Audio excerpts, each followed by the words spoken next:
എല്ലാവർക്കും നമ്മുടെ പുതിയ വീഡിയോയിലേക്ക് സ്വാഗതം. അപ്പോൾ ഇന്നത്തെ നമ്മുടെ വീഡിയോ കുറച്ച് യൂസ്ഫുൾ ആയിട്ടുള്ള കുറച്ച് കിച്ചൺ ടിപ്സ് ആണ് കേട്ടോ.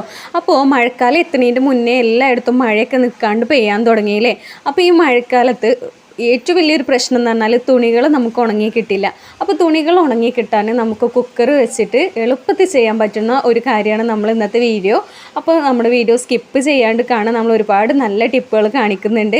അപ്പോൾ അതിൽ ആദ്യത്തെ നമ്മുടെ ടിപ്പ് എന്ന് പറഞ്ഞാൽ ഇഞ്ചിയൊക്കെ, ഇപ്പോൾ മഴയൊക്കെ എത്തിക്കഴിഞ്ഞാൽ ഇഞ്ചിയൊക്കെ കടയിൽ നിന്ന് വാങ്ങുമ്പോൾ അതിൽ ആ ഒരു വെള്ളത്തിൻ്റെ കണ്ടൻറ്റ് കൂടുതലായിരിക്കും. അപ്പോൾ പെട്ടെന്ന് തന്നെ ഇഞ്ചിയൊക്കെ ചീഞ്ഞു പോകും, നമുക്ക് മൂക്കാത്തൊക്കെ പോലെ തോന്നും, മൂപ്പെത്താത്ത ഇഞ്ചിയൊക്കെ ആയിട്ട് നമുക്ക് ഫീൽ ചെയ്യും. അപ്പോൾ ഈ ഇഞ്ചി ഒരുപാട് നാളെ മഴക്കാലത്തൊക്കെ ഇരിക്കാൻ വേണ്ടിയിട്ട് നമുക്ക് ചെയ്യാൻ പറ്റുന്ന ഒരു ടിപ്പ് എന്താണെന്ന് വെച്ചാൽ, ഇഞ്ചിയൊക്കെ കൊണ്ടുവരുന്ന സമയത്ത് തന്നെ നമ്മളിതുപോലെ ഗ്യാസ് ഒന്ന് ഓൺ ചെയ്ത് ഒന്ന് ലോ ഫ്ലെയിമിൽ വെക്കുക. എന്നിട്ട് ഇതുപോലെ അതൊന്ന് ചൂടാക്കിയെടുക്കുക. ഇഞ്ചി നമ്മൾ നല്ലപോലെ തന്നെ റോസ്റ്റ് ചെയ്യുന്നല്ല, അതിൻ്റെ ആ പുറം വശം ആ ഒരു വെള്ളം നല്ലപോലെ തന്നെ ഒന്ന് വലിച്ചെടുക്കുകയാണ് ചെയ്യുന്നത്. ഇങ്ങനെ നമ്മളെല്ലാ ഇഞ്ചിയും ചെയ്തതിന് ശേഷം നമ്മളൊന്ന് ഒരു ട്രേയിലാക്കി നമ്മുടെ ഫ്രിഡ്ജിൽ സൂക്ഷിക്കുക. അതല്ലെങ്കിൽ നമുക്ക് അടച്ച് വെച്ച് ഫ്രിഡ്ജിൽ സൂക്ഷിക്കാം. എങ്ങനെയാണെങ്കിലും ഒരുപാട് നാൾ ഇഞ്ചി കേടുകൂടാതെ ഇരിക്കും കേട്ടോ. അപ്പോൾ ഇത് നമ്മൾ ചെയ്ത് നോക്കിയിട്ടുള്ള ടിപ്പാണ്, ഒരുപാട് യൂസ്ഫുൾ ആയിരുന്നു. അപ്പോൾ ഇത് ചെയ്യാത്തവരൊന്ന് ചെയ്ത് നോക്കുക. ഇങ്ങനെ ചെയ്യുമ്പോൾ നമ്മൾ ലോ ഫ്ലെയിമിൽ മാത്രം വെച്ചിട്ട് വേണം ചെയ്യാൻ, ഇല്ലെങ്കിൽ നമ്മളെ കൈ പൊള്ളിപ്പോവാനും അതുപോലെ തന്നെ ഇഞ്ചി ഒരുപാട് റോസ്റ്റ് ആവാനുള്ള ചാൻസ് ഉണ്ട്. ഇനി നമ്മുടെ അടുത്ത ടിപ്പ് എന്ന് പറഞ്ഞാൽ, നമ്മുടെ ബാത്റൂം ഫ്രഷ്നർ കഴിഞ്ഞു പോവുകയെ അല്ലെങ്കിൽ നമുക്ക് ബാത്റൂമിൽ എപ്പോഴും ബാഡ് സ്മെല്ല് ഉണ്ടെന്നുണ്ടെങ്കിൽ ചെയ്യാൻ പറ്റിയിട്ടുള്ള ഒരു സിമ്പിളായിട്ടുള്ള ടിപ്പാണ്. അതിന് വേണ്ടിയിട്ട് നമ്മൾ എടുത്തിട്ടുള്ളത് നല്ല സ്മെല്ലുള്ള ഒരു പൗഡറാണ് കേട്ടോ. അപ്പോൾ നമ്മൾ എൻചാൻറ്റിൻ്റെ പൗഡറാണ് നമ്മുടെ കയ്യിലുള്ളത്. ഇനി എക്സ്പയർ ഡേറ്റ് കഴിഞ്ഞിട്ടുള്ള പൗഡർ ഉള്ളതാണെന്നുണ്ടെങ്കിൽ അതായാലും നമുക്ക് കുഴപ്പമില്ല. ഈ ബാത്റൂമിൽ നമ്മൾ ഈ പൗഡർ നല്ല പോലെ തന്നെ ഒന്ന് തൂവി കൊടുക്കാം. ഇതെപ്പോഴും ചെയ്യണമെന്നില്ല, നമ്മുടെ വീട്ടിൽ ഗസ്റ്റ് വരുന്ന സമയത്തോ ഇല്ലെങ്കിൽ നല്ല പോലെ തന്നെ ബാഡ് സ്മെല്ലുള്ള സമയത്ത്, നമ്മുടെ ബാത്റൂം ഫ്രഷ്നർ കഴിഞ്ഞിരിക്കുന്ന സമയത്ത്, ഇങ്ങനെയുള്ള സമയത്തൊക്കെ നമുക്ക് ചെയ്ത് കൊടുക്കാം. നല്ല അടിപൊളിയായിട്ടുള്ളൊരു റിസൾട്ടാണ്. അപ്പോൾ നമ്മളിതുപോലെ തൂവി കൊടുക്കുക. നമ്മൾ രണ്ട് രീതിയിൽ കാണിക്കുന്നുണ്ട് കേട്ടോ. ഫസ്റ്റത്തെ എന്ന് പറഞ്ഞാൽ ഇതുപോലെ തൂവി കൊടുത്തതിന് ശേഷം ഒരുപാട് വെള്ളം ഒഴിച്ച് കളയണ്ട. ആ ഒരു വെള്ളം നമ്മൾ ഇട്ട ആ ഒരു പാടുണ്ടല്ലോ, അതൊന്നും മറക്കുന്ന രീതിയിൽ കുറച്ച് വെള്ളം ഇതുപോലെ ഒന്ന് ഒഴിച്ചു കൊടുക്കുക. അപ്പോൾ ആ പൗഡറിൻ്റെ കണ്ടൻറ്റ് നമ്മുടെ ബാത്റൂമിൽ ഉണ്ടാവും ചെയ്യും, അതുപോലെ തന്നെ നല്ലൊരു സ്മെല്ലും ഉണ്ടാവും. ഇനി അടുത്ത് ഒരു ടിപ്പ് എന്താണെന്ന് വെച്ചാൽ, നമ്മളിതുപോലെ ഒരു കപ്പിൽ നിറയെ വെള്ളം എടുത്തിട്ടുണ്ട്. ഇനി അതിലേക്ക് നമ്മുടെ പൗഡർ ഇട്ട് കൊടുക്കുക.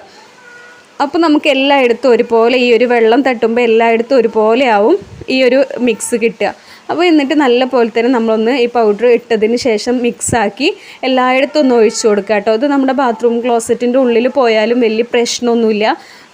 നമ്മൾ ബേക്കിംഗ് സോഡയൊക്കെ ഇടുമ്പോൾ പല രീതിയിലുള്ള പ്രശ്നമൊക്കെ ഉണ്ടെന്ന് പറഞ്ഞു. അപ്പോൾ ഇതിന് ഒരു പ്രശ്നവുമില്ല, നല്ലൊരു സ്മെല്ലും കിട്ടും. അപ്പോൾ ചെയ്യാത്തവർ ചെയ്ത് നോക്കുക. പിന്നെ നമ്മൾ എടുത്തിട്ടുള്ളത് ഇവിടെ പനിക്കൂർക്കയുടെ ഇലയാണ്. അതെന്തിനാണെന്ന് വെച്ചാൽ, നമ്മൾ മീനൊക്കെ വാങ്ങിക്കഴിഞ്ഞാൽ അത് നന്നാക്കി കഴിയുമ്പോൾ ഒരു ഉളുമ്പിയ സ്മെല്ലായിരിക്കും നമ്മുടെ കയ്യിനും അതുപോലെ തന്നെ നമ്മുടെ സിങ്കിലൊക്കെ. അപ്പോൾ അത് മാറാൻ വേണ്ടിയിട്ട്, പ്രത്യേകിച്ച് മത്തിമീനൊക്കെ ആണെന്നുണ്ടെങ്കിൽ നന്നാക്കി കഴിഞ്ഞാൽ എത്ര തേച്ച് കഴുകിയാലും ആ ഒരു സ്മെല്ലുണ്ടാവും. അപ്പോൾ അതിന് നമുക്ക് ചെയ്യാൻ പറ്റിയിട്ടുള്ളൊരു സിമ്പിളായിട്ടുള്ള ടിപ്പാണ് പനിക്കൂർക്കയുടെ ഇല എടുക്കുക. എന്നിട്ട് കയ്യിൽ നല്ല പോലെ തിരുമ്മി ആ ഒരു ജ്യൂസ് നമ്മളെല്ലായിടത്തും ആക്കുക. നല്ല സ്മെല്ലാണ് കേട്ടോ. നമുക്ക് സിങ്കിൽ ഇതുപോലെ ചെയ്യാം. നമ്മൾ കഴുകുന്നതും വൃത്തിയാക്കുന്നതൊക്കെ സിങ്കിൽ വെച്ചാവും. അപ്പോൾ അതിലും നമ്മൾ കിച്ചണിലേക്ക് വരുമ്പോൾ തന്നെ നല്ലൊരു വൃത്തിയായിട്ട സ്മെല്ലാവും. അപ്പോൾ നമ്മൾ കിച്ചൺ സിങ്കിലും നല്ല പോലെ തന്നെ ഇതിൻ്റെ ഇല ഒന്ന് വെച്ചൊരതി കൊടുത്ത് ആ ജ്യൂസ് എല്ലായിടത്തും ആക്കുകയാണെന്നുണ്ടെങ്കിൽ സിങ്ക് എപ്പോഴും നല്ല സ്മെല്ലാവും. നമുക്കൊരു പോസിറ്റീവ് എനർജി തന്നെ കിട്ടും കേട്ടോ. അപ്പോൾ മഴയൊക്കെ പെയ്തുകൊണ്ട് തന്നെ പനിക്കൂർക്കയുടെ ഇല ഇപ്പോൾ നല്ല പോലെ തന്നെ ഉണ്ടാവും. അപ്പോൾ മീനൊക്കെ വാങ്ങിക്കഴിഞ്ഞാൽ നമുക്ക് ഒരു പിടിയോളൊക്കെ എടുത്താൽ നമ്മുടെ കൈയും വൃത്തിയാക്കാം, അതുപോലെ തന്നെ നമ്മുടെ സിങ്കും നല്ല പോലെ തന്നെ സ്മെല്ലൊക്കെ മാറി നല്ല അടിപൊളി സ്മെല്ലാക്കി എടുക്കുക.